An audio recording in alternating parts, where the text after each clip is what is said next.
What's up, everybody? Welcome back to today's video. In today's video, I'll be talking about the time that I almost died. I know, kind of extreme topic, but I figure, hey, why not talk about it? I talk about stuff that happened to me in this channel, so let's get right into it. So, I would like to clear out the way that I am a type 1 diabetic person, right? A patient. I use insulin via insulin, not pills. So that means I use syringe. In this case, I have a insulin pump, which is an electronic device that is configured to throw insulin automatically and manually. So anyways, that is a very important thing because this is basically what happened to me. So I've been diabetic since 6 years old, and I remember this one time. I think this takes place in 2024 or 2025. I'm pretty sure maybe 2023, but can't remember. Might be 2024, but yeah. Anyways, this acquaintance of mine, he's not a friend, and he's also not a stranger. He's an acquaintance because I know him, and he knows me. He invited me, yo, let's record a skate session video, and I'm like, all right, bet. So I get into the location, and I don't know where I'm going because obviously never been to the place. I've seen the place on video, but anyways, he does take me to the place because we meet up at a point. I put my car there, and then I get on his car. Before going out to that place, I did inject myself with the insulin pump, and my blood sugar was going a little bit high. I was around like 180, spiking up to maybe 20, not 20, but 220. So I said, okay, let me put this and let me take the skateboard. My mistake was not preparing myself with snacks, and this was my huge mistake.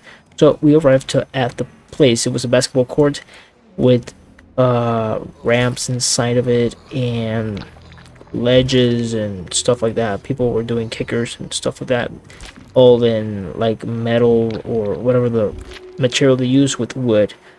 So it was like a little session they had there for the community and people. So I was like, oh, this is nice. So I got my GoPro there, and I was recording it and everything. You know, I skated. And here's the thing: when you inject yourself with insulin and you start doing exercise, especially cardio, not like, oh, I'm just sitting and lifting barbells. No, cardio. Your blood sugar tends to like go lower if you injected yourself with insulin. So, for an example, I guess it's like, since your body's moving, right? The whole body, like, in a way that's more like it requires your body to use every muscle from your hands to your feet. I guess the blood flows faster, if that makes sense. You know, like a car, I guess. When you turn it on, it just throws smoke and the gasoline starts working and the oils. That's what I'm guessing. I'm not a doctor or anything, but that's how I describe it. So anyways, there's also other factors that play into hand on like insulin levels, or not insulin levels, but blood glucose levels, like emotions. Like if you're really anxious and scared, that also spikes up your sugar, and you might get a high dosage of like glucose. That has happened to me when I was playing basketball. And you might be saying, but basketball is cardio. Yeah, but my emotions were just really high. So, you know, there's that double-edged sword. Anyways, getting back into the topic, I was skating and one of the other guys pulls up. He's like, yo, I brought like snacks. I brought like a mini Babe Ruth or Baby Ruth, the candy, right? And you might be thinking, oh, candy is nice, you know. Or people might be saying, oh, diabetics can't eat candy, or they can if they have low blood sugar. And I'm like, yeah, I'd say we can eat pretty much anything, but we have to consume it with portions, you know, because like I can eat a birthday cake, but depending on like how many carbs and sugar does it have, you know. But anyways, I was skating and then I was kind of feeling dizzy, and I'm like, you know what, let me eat something. And I was thinking, yeah, my blood sugar will be right. I think the reason that I didn't know my blood sugar was precisely low, or how low it was because I didn't bring the blood glucose meter with me, the manual one where you pinch yourself and you monitor your blood sugar with a strip. I didn't bring that one. And secondly, when I was like driving, I think my transmitter with the sensor kind of like ran out of batteries, and so I wasn't reading my blood glucose automatically. So I was like, fuck. And so I was there, and I felt kind of dizzy, and I'm like, I'm just gonna wait here. I'm not gonna skate anymore. But dude, the way I was feeling was the worst. Like I was in two different worlds in the worst way. When I was like 1 hour and 30 minutes there, I told the guy, yo, can we leave? And he obviously wasn't planning to leave because he wanted to stay there because it was off day. He used to work, which makes sense. And I was like, yo, can we leave? And I didn't want to be the one to be like, yo, let's leave, because like I was reading the room and I'm like, he doesn't want to leave because he's on a streak, he came there to record and to do exercise. And I'm like, all right. But I was like, fuck, I forgot to literally like bring my snacks. Even though they had snacks, I took a decent amount of snacks for sugars, and that was not having it. I needed like more carbs, like rice or bread from the bakery or something like that. So he was like, all right, yeah. I was walking and I was like nodding my head as we got, and I sat into the car. It was all blurry, like the worst type of thing that I've felt in my life, dude. I can't even recall what the fuck happened to me because it felt like it wasn't real. Everything was going pitch black, like for I don't even know, minutes, seconds, and then I used to come back with my conscience, and like my conscience used to fucking left my body, like leave my body, and I was like, am I sleepy? And I was like, yeah, like I felt kind of sleepy because I had low blood sugar, so it was like passing out and coming back, passing out and coming back. And I was like, did I say something? And I'm like, I have no idea. I know I said something, but I don't remember what the fuck I said. So, anyways, the guy brings me to my location, and he just leaves me there. And I said something to him. I don't know what I said. So I literally am in front of my car, and he helped get my stuff out. Because right after I got home, I was like, what the fuck happened exactly? And he told me, yo, I helped you out. I asked you, like, yo, you good? And I told him I was good and I don't need his help. And he's like, well, okay. And he just fucking left. And I was like, damn, I'm a fucking asshole, I guess. And he just said, like, fuck it. Because, he had other things to do and he wanted to skate. But, anyways, returning back to the period, of the time I was talking about when I revved up my car. Let's not skip scenes. Anyways, I arrived at my car, right, my SUV, and I was there, and I have no idea how much time have passed, but I was like, I put my stuff down, he put my stuff down there, and the first thing I did was try to open the car. And if you're smart, you're like, yeah, let me unlock the car first. I didn't think about unlocking my car. I went straight to opening the car. And let me tell you, bro, I opened that car and tried to open it. I don't know, like, I was there for like maybe 20 minutes trying to open the car door. Like, dude, I opened it, and when you try to open it and you kind of let it slid out of your fingers and it makes the sound when it slips out? I did that to see if it would open. And I'm like, let me do it harder. Maybe the lock will break and the door will open. I was thinking that. And then I kept trying it and trying it. My stuff were like on the sidewalk and next to the car, and I was kind of like hitting the window a little bit, not too hard to break it. And I remember, like, kind of vividly and not vividly, I said like, why God, why is life so unfair? Like, I literally said that. I screamed it, dude. And I remember like a woman passed by and she was scared and like she kept walking because she thought I must have scared the fuck out of everybody because they might have thought I was like on crack or something like that, because like the experience was so like unreal. And I think I said that and I got like exhausted because I was passing out, I was dizzy, and I literally just slept on the sidewalk. Look, like dude, like a homeless person. I slept on the sidewalk. I have no idea for how many minutes. I'm guessing maybe 15 minutes, 30 minutes. And for the grace of God, I literally woke up and I went back at it again, and I was like, why God, why?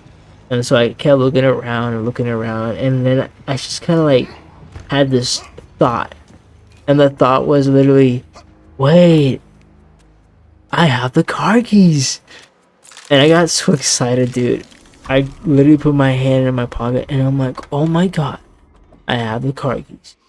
So I opened it, obviously, but you know, I forgot to mention one thing. I literally had like a water bottle flask where you put like a water bottle, right? I literally grabbed that shit and threw it at the car and broke the water bottle. I broke the top where you screw it in, you know, and tighten it. That's all I remember clearly that I did, because if it wasn't for that, I wouldn't have believed what I went through was real. Because when I arrived home, I had that shit broken, and till this day, it's broken. So I have that as a memory. But anyways, I get into the car, and I do have some snacks there. I got like 3 or 4 uh cups of like pineapple sauce or something like that. Like, you know, the Mott's thing that has applesauce. Instead of applesauce, it was like pineapple sauce.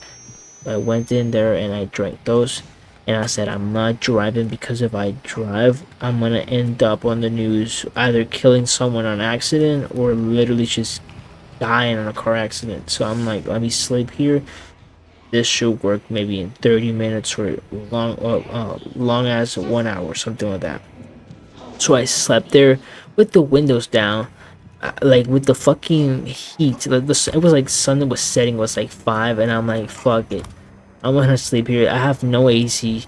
The car wasn't even on. Put everything inside, and I slept for like maybe 20 minutes or 30 minutes. I woke up, and I think I had the meter with me, and I checked my blood sugar, right? And before eating all that, it was like at 40, and I was feeling horrible. So when I checked it back, I think it was like 120. But here's the thing: even if your blood sugar is at 120, you might have been like, yeah, I'm good, and it might keep rising because you're not putting yourself with insulin, or you don't have insulin, so it might even skyrocket to 300. The thing is, if you have been feeling like you're passing out or feeling dizzy, that feeling won't get away, you know, and you won't feel good unless you stabilize your blood sugar and you wait for like 1 hour or more so your body feels calm. You know, it's like when you get into like injury, you might be saying, oh, I got an injury, but don't worry, it's already good. And you're like, oh yeah, it's good, but your body doesn't feel good because you need time to recover. That's basically what I needed to do. And I still kind of felt dizzy but more conscious. So I went home and I was like, holy cow, I had the worst fucking experience, and it was because of that. And I literally almost died because I was like going in and out, and it was the worst experience of my life, and the closest I've been to literally dying. Oh yeah, that's my experience with death. I also had another incident where I almost drowned it at the ocean. Jumping off a bridge, I got water inside me, and thankfully, a friend of mine, he was already inside the water. He pulled me to the shore, and the reason I almost, died was because I forgot how to swim. I took some swimming classes, but over the years, I developed this problem while skating, and it's this problem of like my disc being compressed. And basically, what this does is just makes me like have a bigger fatigue, right? I have more fatigue. Like I could jog and probably walk like miles, like maybe 10 miles, right? But if I start running and sprinting, I don't even last like 2 minutes or 1 minute. Like under a minute, I start to like fatigue and lose my breath. And that's basically what happens. So when I jumped, I got like, I didn't jump head first. I jumped on my feet, right? And I didn't put my fingers in my nose to like, hold my breath in or anything. So water came through my nose up until my throat, and I got a little of it.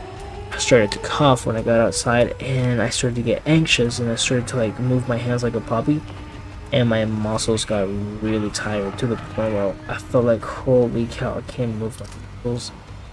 And I told my friend like, yo, I can't fucking like keep moving, dude. Like, I feel like I'm about to drown. And thankfully he put me to the shore, and I'm like, hey, I'm never doing that.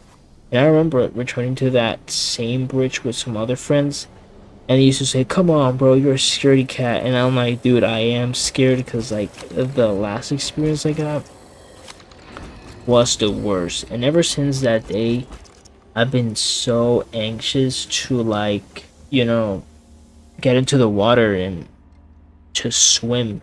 So my muscles, even to this day, my muscles get tired and I get anxious. So yeah, those are my two experiences with death.